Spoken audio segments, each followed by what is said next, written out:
Hi everyone, आज हम सीखेंगे bold and bright bridal makeup जिसकी बहुत ज़्यादा डिमांड एंड रिक्वेस्ट आ रही थी मुझे इंस्टाग्राम पे कि मैम प्लीज़ इसका ट्यूटोरियल ज़रूर डालना यूट्यूब पे। So yes, here it is. And यहाँ पे सबसे पहले हम स्टार्ट कर रहे हैं आई मेकअप के साथ में। सीटीएम हो चुका है। इनकी स्किन जो है वो ड्राई थी और वैसे भी अब विंटर्स चल रही हैं तो ड्राई स्किन यूजुअली होती है क्लाइंट्स की, तो उसी के अकॉर्डिंग हमें मेकअप करना होता है। सो सीटीएम हमने कर लिया है, स्किन प्रेप हो चुका है। इसके बाद हम स्टार्ट कर रहे हैं आई मेकअप से। कंसीलर मैंने लगाया टार्ट शेप टेप का और उसके बाद हम स्टार्ट कर रहे हैं आई शेडो एप्लीकेशन से।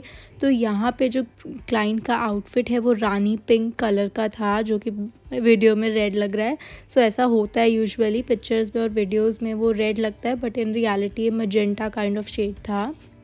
और इसके ही अकॉर्डिंग मैं यहाँ पे आई मेकअप भी कर रही हूँ। तो यहाँ पे मैंने सेम शेड लिया है कॉर्नर्स पर और मेरी ब्राइड को बिल्कुल बोल्ड लुक चाहिए था, यानी कि आई मेकअप भी डार्क एंड लिप्स भी डार्क।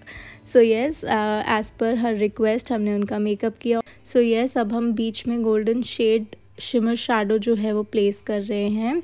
फिंगर से प्लेसमेंट बहुत अच्छी होती है, इसीलिए मैं फिंगर से ही प्लेस कर रही हूँ। आई शेडो पैलेट्स मैंने यहाँ पे 2 यूज़ की है, मॉर्फी 35B एंड जैकलिन हिल। और यहाँ पे अब मैं डिफ़ाइन कर रही हूँ क्रीज़ को उसी सेम गोल्डन शेडो से। और इसके बाद मैं प्लेस कर रही हूँ मेकअप स्टूडियो 2 वे जेल और इसके बाद इसको फिंगर से भी अच्छे से अप्लाई करेंगे ताकि जो ग्लिटर है वो बिल्कुल अच्छे से स्टिक हो जाए इवनली। इसके बाद एक फ्लफ़ी ब्रश के साथ में हम इसको अप्लाई करेंगे। सो ग्लिटर मैंने यहाँ पे यूज़ किया है एनास्टेसिया इलेक्ट्रिक शेड और बहुत ही सुंदर ग्लिटर है, ब्राइडल पर बहुत अच्छा जाता है। और इसी तरह डैब डैब करके हम ग्लिटर को अप्लाई कर लेंगे। नेक्स्ट मैं अप्लाई करूँगी विंग आईलाइनर और यहाँ पे मैंने यूज़ किया है नायका का स्केच आईलाइनर और बहुत ही शार्प सा विंग दिया है। सो अगर आपके क्लाइंट की आइज़ छोटी हैं और उनकी डिमांड है कि हमें bold and sharp wing eyeliner चाहिए, तो आप सिंपली क्या करो, कॉर्नर में थिक एंड शार्प विंग कर दो और बिल्कुल जब हम सेंटर और इनर कॉर्नर पे आएंगे तो बहुत पतला लाइनर आपको लगाना है। सो यही चीज़ मैंने यहाँ पे की है। क्लाइंट की आइज़ ओपन जब होती है ना तो बहुत छोटी लगती है, सो मैंने उसी के अकॉर्डिंग यहाँ पे आईलाइनर लगाया है। नेक्स्ट बारी आती है मस्कारा एप्लीकेशन की। तो हमारा मस्कारा हमेशा वाटरप्रूफ ही होना चाहिए और अच्छे से हम इसको अप्लाई करेंगे। एंड यहाँ मैंने नोटिस किया कि ब्राइड के अपर लिप्स से, जिससे मैंने फटाफट से फेस रेजर से क्लीन कर दिया।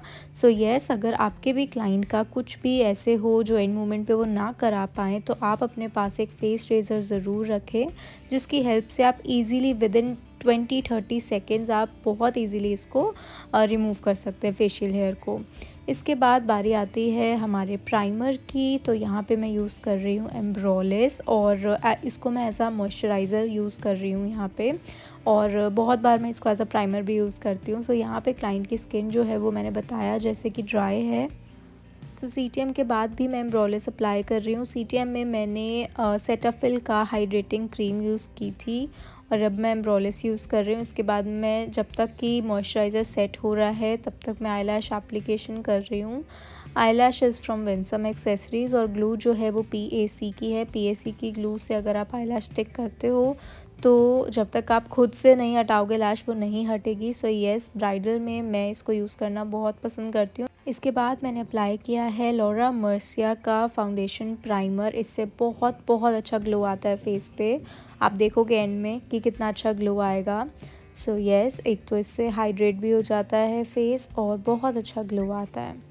इसके बाद बारी आती है कलर करेक्शन की। तो जैसे आप देख सकते हो कि कोई ज़्यादा रिक्वायरमेंट नहीं है यहाँ पे कलर करेक्शन की, तो सिर्फ हम अंडर आइज़ पे यूज़ कर रहे हैं और बहुत हल्का सा हम माउथ के अराउंड यूज़ करेंगे, यहीं पे ज़्यादातर डार्कनेस होती है। इसके बाद मैं अप्लाई कर रही हूँ फाउंडेशन डायरेक्टली। जो फाउंडेशन मैंने यूज़ किया वो है मेकअप फॉरएवर का इन द शेड Y225 और यहाँ पे बिल्कुल आप देख सकते हो matching to the skin tone. तो येस, रिक्वायरमेंट वाज कि आई मेकअप और लिप शेड बोल्ड चाहिए एंड बेस बिल्कुल सटल एंड नॉर्मल लाइट सा चाहिए, हेवी बेस नहीं चाहिए था। तो उसी के अकॉर्डिंग हम बेस कर रहे हैं। और मेकअप फॉरएवर का फाउंडेशन इज़ लाइक अमेजिंग, बहुत अच्छा इसमें लुक आता है, नेचुरल फिनिश आती है एकदम। और डैम ब्यूटी ब्लेंडर की हेल्प से हम डैप डैप करके इसको अच्छे से ब्लेंड कर देंगे। एंड उसके बाद मैं यहाँ पे थोड़ा सा और फाउंडेशन लेके अंडर आइज़ को भी कवर कर रही हूँ। इसके बाद बारी आती है क्रीम हाइलाइटिंग की। यहाँ पे मैं यूज़ कर रही हूँ नार्स का concealer in the shade custard, और उसको भी मैं अप्लाई करके अच्छे से ब्लेंड कर दूँगी। और जैसे कि मैं मेंशन करती हूँ कि छोटी जगह पे ब्लेंडिंग करने के लिए आप छोटा ब्यूटी ब्लेंडर यूज़ करो, तो यहाँ पे मैं मिनी ब्यूटी ब्लेंडर की हेल्प से अच्छे से ब्लेंडिंग कर रही हूँ। और इसके बाद बारी आती है क्रीम ब्लश की। तो यहाँ पे मैं NYB का क्रीम ब्लश यूज़ कर रही हूँ इन द शेड मेरी मैरून एंड चेरी ऑरेंज। दोनों को मिक्स किया, क्योंकि एक जो है वो थोड़ा ऑरेंज साइड पे है और एक जो है थोड़ा ज़्यादा मैरून साइड पे है, तो दोनों को मिक्स करके बहुत अमेजिंग शेड आता है। और इसके बाद हम इसको ब्लेंड कर लेंगे।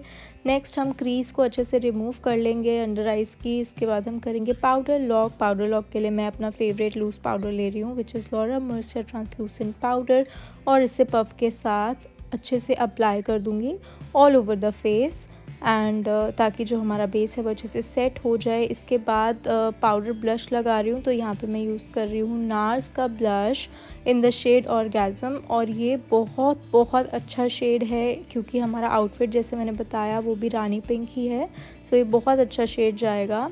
एंड इसके बाद हमने इनके फेस पे कॉन्टोरिंग जो है वो नहीं करी, सिर्फ नोज़ कॉन्टोर करी है। रीज़न बिहाइंड इज़ कि जो इनका फेस था वो बहुत छोटा था, एंड इसलिए अगर हम कॉन्टोरिंग करेंगे चीक्स पे तो वो फेस जो है वो और छोटा लगेगा, सो इसीलिए हमने उसको स्किप किया है और सिर्फ नोज़ कॉन्टोर करी है। इसके बाद बारी आती है ब्राउज़ की, जिसके लिए मैंने यूज़ किया है एनास्टेसिया का brow definer in the shade medium brown.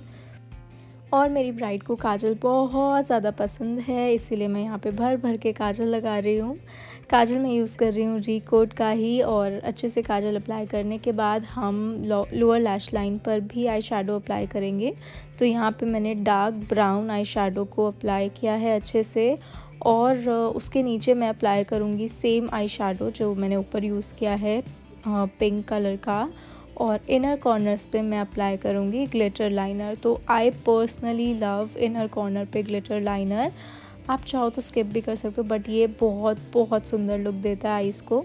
So yes, मैं तो इसको 90% ऑफ द ब्राइड्स पे इसको ज़रूर अप्लाई करती हूँ। I love it. एंड जो ग्लिटर लाइनर मैंने यूज़ किया है वो है अर्बन डिके का in the shade midnight cowboy. ये shade is like must have shade in everyone's vanity. आप इसको आई मेकअप में भी यूज़ कर सकते हो और लोअर लैश लाइन पे भी। इसके बाद बारी आती है लिप लाइनर की। लिप लाइनर के बाद मैं अप्लाई कर रही हूँ इनके सेम मैचिंग आउटफिट का लिप शेड, जो कि इनकी डिमांड थी। और ब्रश जो है this is from PAC, amazing brush for applying lipstick. और लिपस्टिक जो मैं यहाँ पे यूज़ कर रही हूँ वो है एनास्टेसिया लिप पैलेट से। ऑलरेडी इनकी लिप शेप बहुत अच्छी थी और बिल्कुल नेचुरल पिंक लिप्स ऑलरेडी थे ही इनके, जस्ट उसी को हम आउटलाइन कर रहे हैं और फिल कर रहे हैं।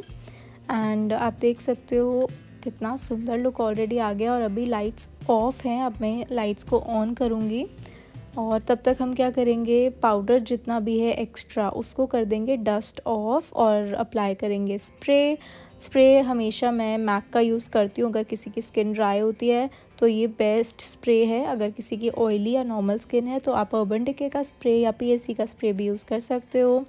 और यहाँ पे अब मैंने लाइट भी ऑन करी है एंड आप देख सकते हो ग्लो और बढ़ गया है। हाइलाइटर में अप्लाई कर रही हूँ बेका शैम्पेन पॉप, और अच्छे से हाइलाइटिंग पॉइंट्स पर मैं इसको अप्लाई कर दूँगी। एक बार और ब्लश का टचअप दे रहे हैं जहाँ पे मुझे रिक्वायरमेंट लगी।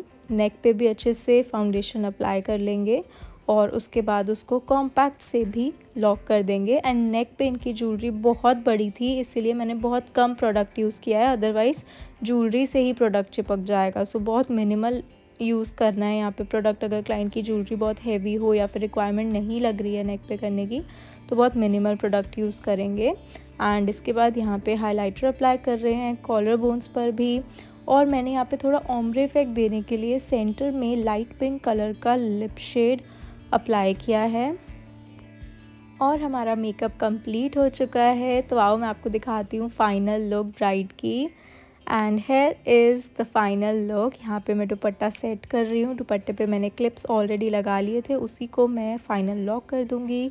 and I really hope you find this video helpful. Thanks for watching.